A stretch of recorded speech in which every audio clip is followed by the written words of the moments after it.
Hey guys, this is my platform for my espresso machine, and I occasionally like to take the mass of my output of how much water I get in my cup.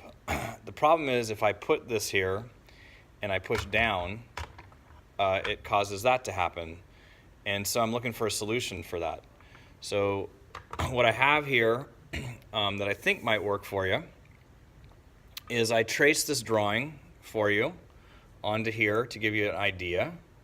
And there's some grooves in here to catch some excess coffee if it spills, which would be nice to have in there again.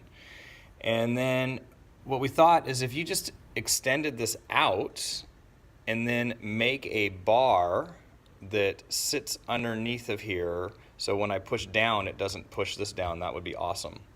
So, for example, it has to be long enough to sit on in these little spots here, but you'll notice you can't have that here and here, so it's going to have to be drawn out this way a little bit, and then with a bar exactly this height, which I think is 0.6 centimeters according to my measurements.